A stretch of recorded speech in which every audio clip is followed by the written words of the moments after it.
Meu amigo, minha amiga, seja novamente muito bem-vindo, bem-vinda ao nosso canal Humanizando. Hoje no episódio 13, como de costume, separamos o programa em duas partes. A primeira parte traremos 3 matérias sobre as novidades do mundo do RH da última semana e na segunda parte trataremos um tema super relevante, a saúde mental.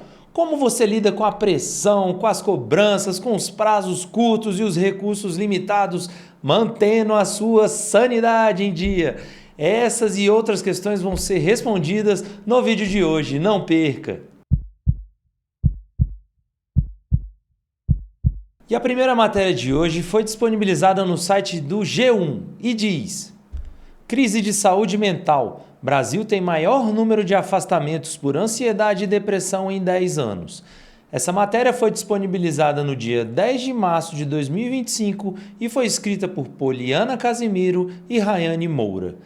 Essa matéria traz dados alarmantes do Ministério da Previdência. Diz que até 2022, a média de afastamentos pelo INSS por doenças envolvendo ansiedade e depressão alcançavam a média de 200 mil afastamentos por ano. No ano de 2023, esse número disparou e chegou a 283 mil afastamentos. E em 2024, explodiu e bateu 470 mil afastamentos por transtornos ansiosos e depressão. Dentre outras questões, a matéria alerta que a própria Organização Mundial da Saúde indicou que esses afastamentos globalmente podem causar até $1 trilhão em prejuízos para o mundo corporativo. A matéria tenta explicar o que causou essa elevação nos números e diz que as causas são multifatoriais e, na verdade, questões envolvendo luto pós-pandemia de Covid-19, estresse pós-crise e até mesmo instabilidade financeira, porque a matéria indica que nos últimos 4 anos houve uma elevação de mais de 50% no preço dos alimentos. Esse conjunto de fatores foi responsável por essa elevação nos afastamentos. Por outro lado, o professor da USP, o Dr. Wagner Gattais, ele indica que o nível de adoecimento de fato aumentou, mas também existe um outro lado da moeda, que os próprios profissionais da área de saúde eles passaram a conhecer mais esses fenômenos. Então, os diagnósticos e a própria detecção das doenças passou a ser algo mais corriqueiro e acabou elevando esses números dos últimos anos, como dito há pouco. Na minha opinião, Alexandre, tivemos 2 fatores aí. O primeiro fator foi a própria pandemia fez com que as pessoas ressignificassem os seus papéis nos seus ambientes de trabalho, passaram a valorizar um pouco mais a sua vida pessoal e entendendo que deve existir certo limite entre a vida profissional e a vida pessoal. E a imposição desses limites acabou gerando um maior nível de estresse e uma certa resistência das empresas a entenderem o novo movimento que estava acontecendo. E como consequência, quando teve esse estresse, você acabou tendo rupturas psicológicas, podemos dizer assim, e as pessoas acabaram adoecendo. Essa questão do adoecimento mental é tão importante que o próprio Ministério do Trabalho vem atualizando desde 2020, 2022 e também 2024 a norma regulamentar número 1, que é aquela que cuida dos riscos ocupacionais. E essa atualização conseguiu prever pela primeira vez os afastamentos psicossociais como uma doença ocupacional. Logo, as empresas passaram a ser corresponsáveis por esse tipo de adoecimento. Haverá fiscalização, haverá cobrança e haverá um monitoramento daquilo que está sendo feito pelas empresas para garantir efetivamente a saúde mental dos empregados. E a segunda matéria de hoje está disponível no site da Você SA e diz: Por que investir em profissionais seniores é o futuro das PMEs e startups?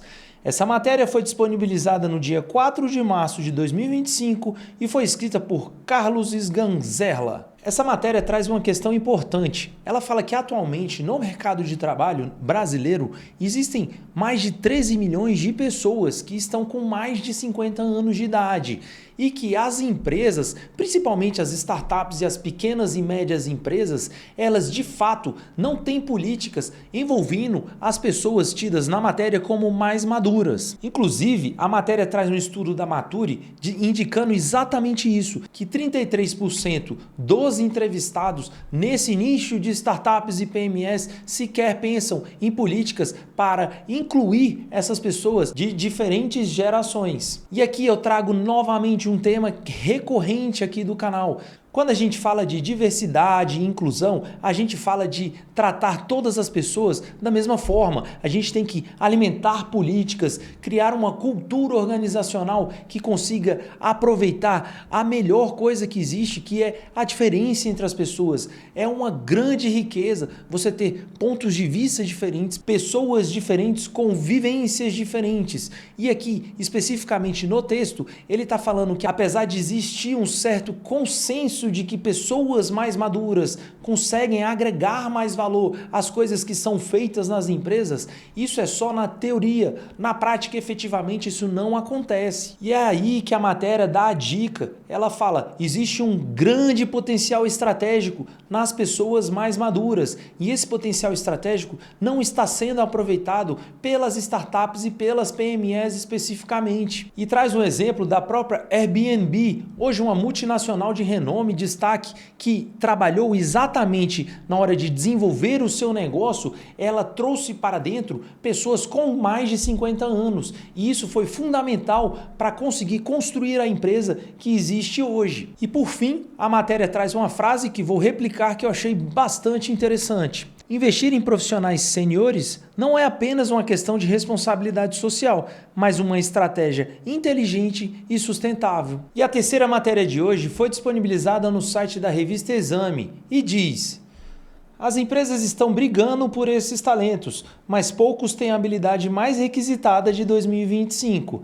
Essa matéria foi escrita por Mariana Pavão e publicada no dia 16 de março de 2025 no próprio site da revista Exame. Essa matéria traz um dado relevante falando que mais da metade dos recrutadores estão tendo dificuldades em contratar empregados que têm know-how, que têm experiência, que têm conhecimento em inteligência artificial. Esse dado foi obtido através de uma pesquisa realizada pela própria Microsoft. Outro dado que a matéria traz para a gente foi uma pesquisa realizada pela Universidade de Oxford, que ela disse que nos últimos 7 anos a demanda por cargos que envolvem inteligência artificial aumentou mais de 11 vezes. E o problema aqui que a matéria traz é que diz que existem mais vagas do que profissionais, ou seja, a gente acaba tendo uma demanda alta e uma pouca oferta de profissionais com essa capacidade, que é exatamente operar, trabalhar com inteligência artificial. E ela traz alguns exemplos de medidas mais agressivas que as empresas estão sendo obrigadas a adotar. Elas estão roubando os profissionais com esse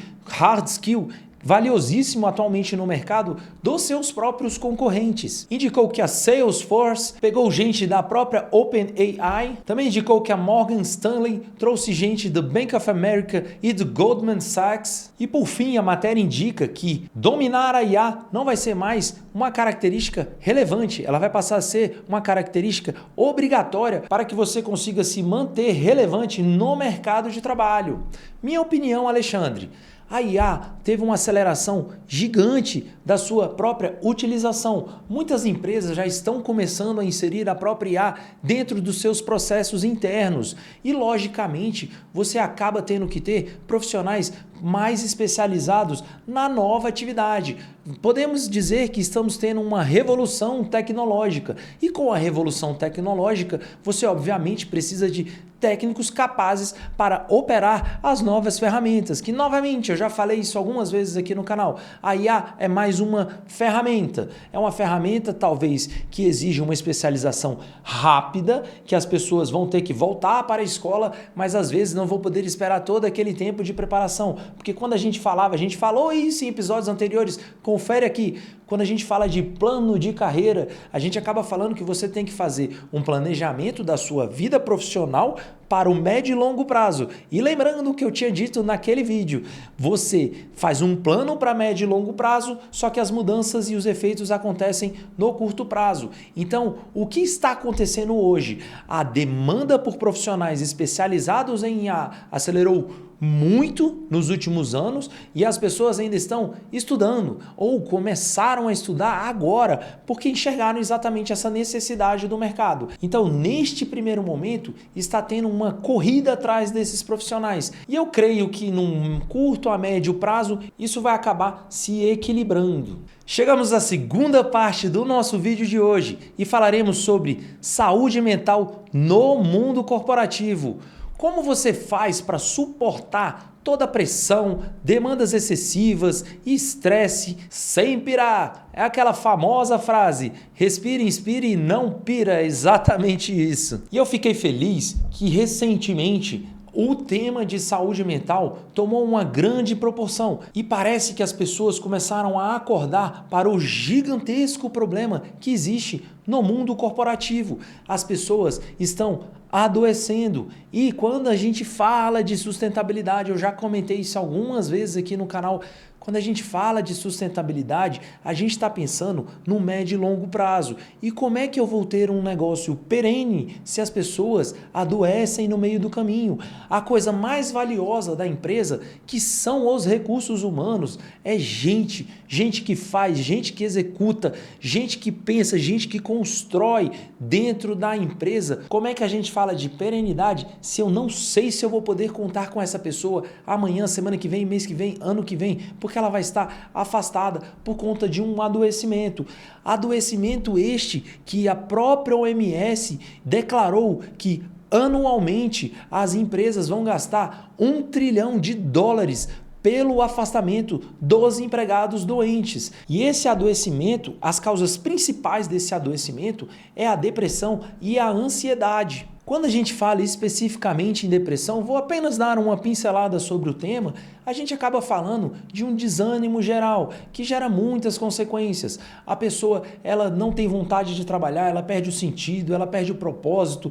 Tudo isso são sintomas de uma depressão. Logicamente que as pessoas, quando elas sentirem que alguma coisa está diferente, procure uma ajuda de um especialista, um médico, um psicólogo, um psicoterapeuta. São fundamentais para ajudar nesse processo de autoconhecimento, porque isso acontece bastante. Tem muita gente que está doente e não sabe que está doente. E quando a gente fala especificamente da depressão, a gente acaba falando que existem várias causas e entre elas existe causa genética, enfim, mas existe uma causa que é muito relevante aqui para a gente, que é exatamente a influência do ambiente. Então, veja o que eu estou dizendo aqui. Dependendo de como o seu ambiente de trabalho influencia a sua vida, ele pode gerar gatilhos para que dispare uma depressão. Logicamente, a gente fala que como um ambiente ele tem um papel influenciador em uma doença gravíssima que é a depressão,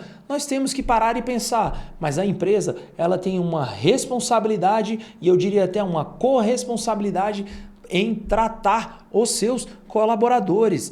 Tanto é que a própria norma regulamentar do Ministério do Trabalho alterou e inseriu como o risco psicossocial como risco ocupacional. Essa regra vai entrar em vigência logo mais e as empresas têm que estar preparadas para poder tratar os seus empregados, os seus colaboradores, de uma forma que eles não fiquem mais doentes. Outra questão, ainda envolvendo os afastamentos indicados pela própria OMS, é a ansiedade. E a ansiedade, ela pode ser definida como uma preocupação intensa e desproporcional. E um dos efeitos que eu achei bastante relevante quando eu fui estudar sobre o tema é a ansiedade, ela acaba causando a hiperatividade improdutiva.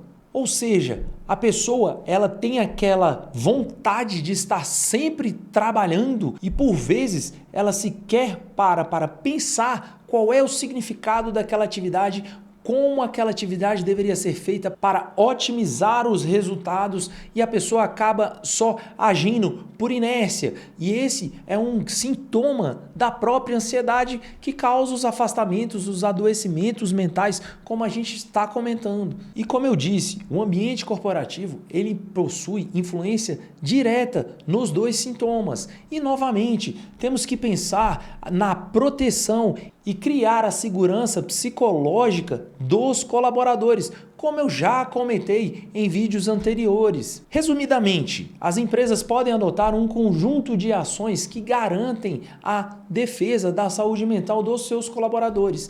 Entre elas, criar um ambiente efetivamente seguro, onde haja uma comunicação clara, uma promoção constante da saúde mental, o apoio psicológico dos líderes e das áreas de recursos humanos da própria empresa deve ter um amparo quando ocorrer algum indício de que aquele empregado, aquele colaborador está sofrendo alguma pressão em excesso, vai partir para um próximo estágio do estresse e aquilo vai acabar gerando um problema na sua saúde relacionada à relação de trabalho. E por fim, a empresa tem que garantir a separação entre a vida pessoal e profissional dos seus colaboradores. Lembra o que a gente já falou? Tem que ter o direito à desconexão, tem que ter a proteção, tem que novamente criar um ambiente seguro, porque os adoecimentos estão custando muito caro para as empresas. E se as empresas não começarem a perceber que esse é um problema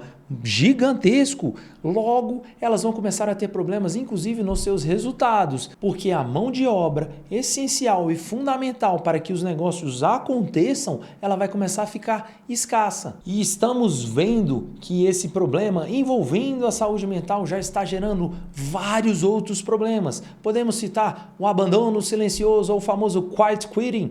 Podemos também falar sobre o quiet ambition, que é desistir de ambições profissionais. São pessoas que não querem mais ser promovidas, porque entendem que aquilo vai acabar fazendo mais mal do que bem. Então, fenômenos como esses, só fechando a matéria de hoje, eles são, na verdade, indicativos de que as empresas têm que se ressignificar, têm que entender qual é o seu papel na saúde mental dos seus colaboradores e têm que atuar ativamente para criar um ambiente seguro e proteger os seus colaboradores efetivamente. Chegamos ao final de mais um vídeo e eu gostaria de agradecer imensamente a sua atenção. Se você conhece algum colega que está passando por dificuldades, está se sentindo mal, enxerga que o seu engajamento caiu, que a sua produtividade reduziu e não entende o que está acontecendo com ele, encaminhe esse vídeo para ele. Aproveita para também me contar aqui nos comentários quais as estratégias que você utiliza para equilibrar as pressões do mundo corporativo e o equilíbrio mental. Se tiver gostado, dá o like. Não esquece de se inscrever no canal, que isso é importante para o nosso engajamento. Não se esquece de se inscrever no canal, que isso é importante para o nosso engajamento. E nos vemos no próximo vídeo. Até mais!